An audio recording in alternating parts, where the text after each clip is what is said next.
My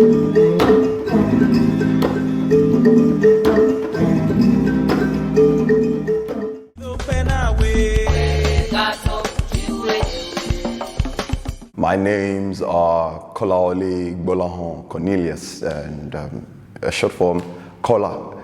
I'm Nigerian, proudly Nigerian.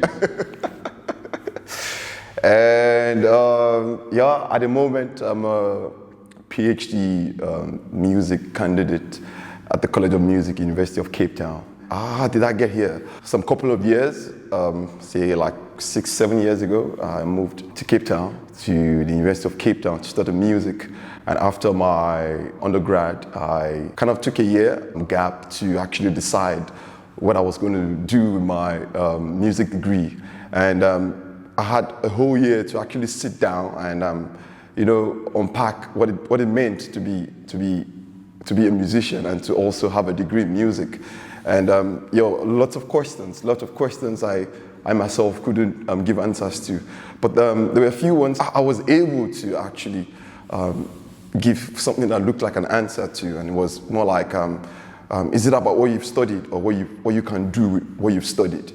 And at that point, I realized it meant being more than just a trumpet player, because the trumpet was the major instrument I studied. And from then on, I decided, or let me say, I sought to find what was beyond playing the trumpet, and rather going for what the trumpet represented historically and at present. And that led me to applying for a postgrad degree in music, first my honors and to my master's, and at the moment my PhD degree. At my honors level, I researched looking at the social significance of instruments in general. So going beyond the musical appreciation of instruments, but also unpacking their social implication in creating the world, or let me say, in creating social communities we know today. And in my master's degree research, I took that further. Also still looking at the social significance, but in addition to that was revisiting the idea of classification, what classification meant. So we used the term organology, which just means classifying instrument. And at the time, what I noticed was just, it was just too systematic. And the implication of that was also it limited the appreciation of those instruments beyond just objects. What I sought to bring out was more like people understanding through classification, we could understand the social history, the social life of this instrument. I believe personally at the time a classification system could do that. And the way I sought to do that was also unpacking their history in different cultural communities, unpacking their social implication rather in all these cultural communities. So the social implication would mean how they've been gendered, how they've been involved in being significant to cultural practices, and how they've been used as object of status for kings, for chiefs, and also how they've been, and also unpacking the ethos, the belief systems around the sound, around the materials used in constructing them, and bringing that all together into a system of classification. Okay, being Nigerian, let me first use something relatable. I will use a percussive instrument like the talking drum, which in our cultural community is used to herald or speak of the dignities of clans, the dignities of people, of chiefs. So it's used to, you know, appease gods, or used to call histories of people. Now, that's for a percussive instrument. Another instrument that could, you know, fall into that category would be a kudu horn, for instance, which is very, very significant or more popular in East Africa. So East Africa, you say like Kenya, Tanzania, and in Southern Africa, that would be like South Africa, obviously, and amongst the Xhosa people, the Zulu nation, and the kudu horn. it goes beyond the sound it produces. It's a voice of, what's the word I mean? It's like a voice of a clan. At a point, it wasn't an instrument owned by one person. It was an instrument owned by a collective. So you would find a whole community owning one kudu horn, which was used to signal so many things, either battle, the coming of a king, or the beginning of a season. And you would also find it was also an object of status. So a horn made of ivory, for instance, because ivory at the time was a very expensive material. So anybody who owned a horn made of ivory would only be a person who was at a upper class in the society, because it was so expensive. So just holding or walking down the street with a horn made of ivory gave status to that person. It also attracted respect. A chief, for instance, who had a player to blow the horn before he starts talking or before he arrives at the place, kind of asserted his authority. It's like this respected personnel in the community is about to pay a visit to your household. And also there was this part which also got me interested about how each clan had their own particular sound, like an interval, which when played, only people within that clan would understand, like, oh, that's my family, or that's my father's call. That's also when hunters went into the forest to hunt for anything. It was also an instrument that was used to scare animals, for instance, or to even tell each other what part of the forest or what part of the jungle they were. So it went beyond making music with a horn, but also a functional instrument. Okay, till now, it's still very well practiced. It's still a tradition that is still celebrated. Think of, in the Jewish community, for instance, they still celebrate, say, the call to prayer when they celebrate the Jewish New Year. Till this is recently, they employ horn players to sound the horn. This is in 2021. It's still very, very, and even bring it back home. Let's bring it back home. Say, I've not been personally opportune to visit these festivals, but I've had friends, close friends of mine, who've gone to participate in these festivals where the kudu horn, not just the kudu horn, the conch trumpet, that's trumpet made out of like seashells, are still used. Even in Kenya, in the fishing communities, they're still used as foghorns, which fishermen use on the boat to notify incoming boats so they don't collide. That's still practiced till today. It's not even out of fashion.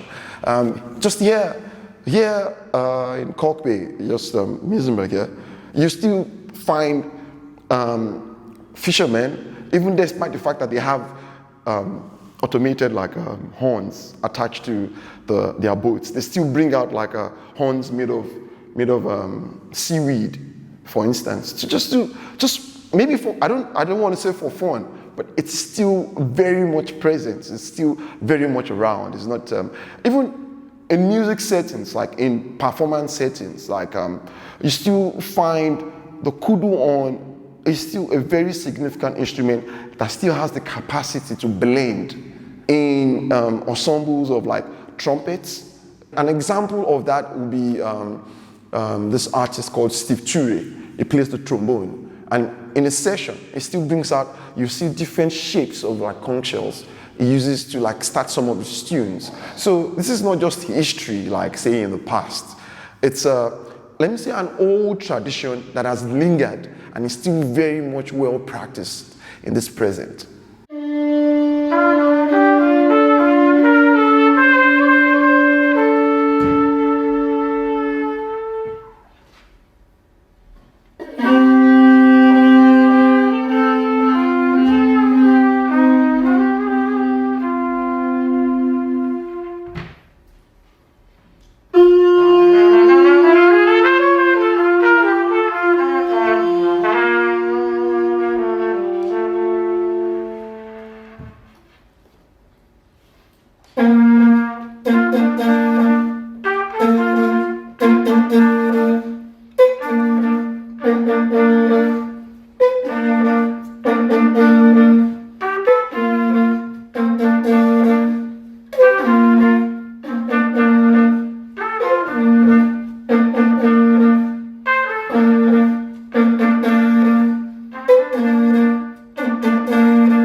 what I've done recently, also just to bring out all these ideas to something people can engage with, was to give this recital. And this recital, I made use of different types of kudus and different types of conch shells. And what I did was just play tunes with an ensemble of kudu horns, played a solo performance with just the conch shell. And there was a point where I actually merged the conch shell, the kudu, with an ensemble made up of a trombone and a trumpet. So it was just trying to make people understand these are not just like archaic, instruments that can't function in the present, but make people understand, depending on the ability of the player, depending on the will of the player, and depending on the musical level of the player, as old as these instruments are, they're still very much active and functional in today's musical setting. I had a bassist, I had an imbira player on that performance I gave, and a trombone player, like I said, a trumpeter, and we just came together with this tune. And I also wrote poems also to just give context to those horns. And also the band I create, Sounds and Words, we did a recording recently, and it featured the conch shell trumpet, which was quite rich, So it all depends on the person playing. Depends on the musical ability, how well this person has practiced. The horns are still very much functional in today's musical setting. Yeah. So in classification, you have natural wind instruments and you have chromatic wind instruments. So the natural wind instruments will be like the kudu ones, because they're natural. You can't play chromatically. Then the chromatic wind instruments will be instruments like the trumpet, the French horn, or whatever, that can play chromatically because of the mechanical advantage they have, which is the valves or the slide. Now, the advantage of that is they have to tune to the natural wind instruments. So all I just have to do is be able to maintain a steady and straight sound for them to be able to tune to. So with the trumpet, you adjust your slide, which might be a bit weird it's like a trumpet playing with other trumpet. A trumpet playing in an ensemble of other trumpeters. Tuning is quite straightforward. But when you take the trumpet and put it in an ensemble of a natural wind instrument like the kudu, the trumpeter has to take the responsibility or has to take the innovation to adjust either the leap or the tuning slide. Basically, it's the trumpeter that has to tune to the kudu one or the conch shell. So that is still very achievable. It's very, very, very achievable. At the end of the day, it's up to the guys playing together who have to take on this innovation, and it's very possible. It's quite radical. But then again, what drives that radicalness is the will of the players playing together. It's like, do I want to play with this person? Do I want to create something new? In my introduction, I said there was this one question which kept coming to my mind. It's like, what can I do with what I've studied? It's not about what you've studied. It's about what you can do with what you've studied. So when you have a group of musicians who appreciate such ideology or such philosophy, everything is achievable. It's like, I'm a trumpeter, you're a saxophonist, I'm a huahadi player, I'm a conch. But at the end of the day, what can bring those diverse group of people together is the will to want to play together. And there's always a common ground. All those instruments, they produce what you call sound. And it's just trying. If the kudu can tune to the trumpet, then the trumpeter should be able to tune to the kudu. And at the end of the day, you achieve something magical.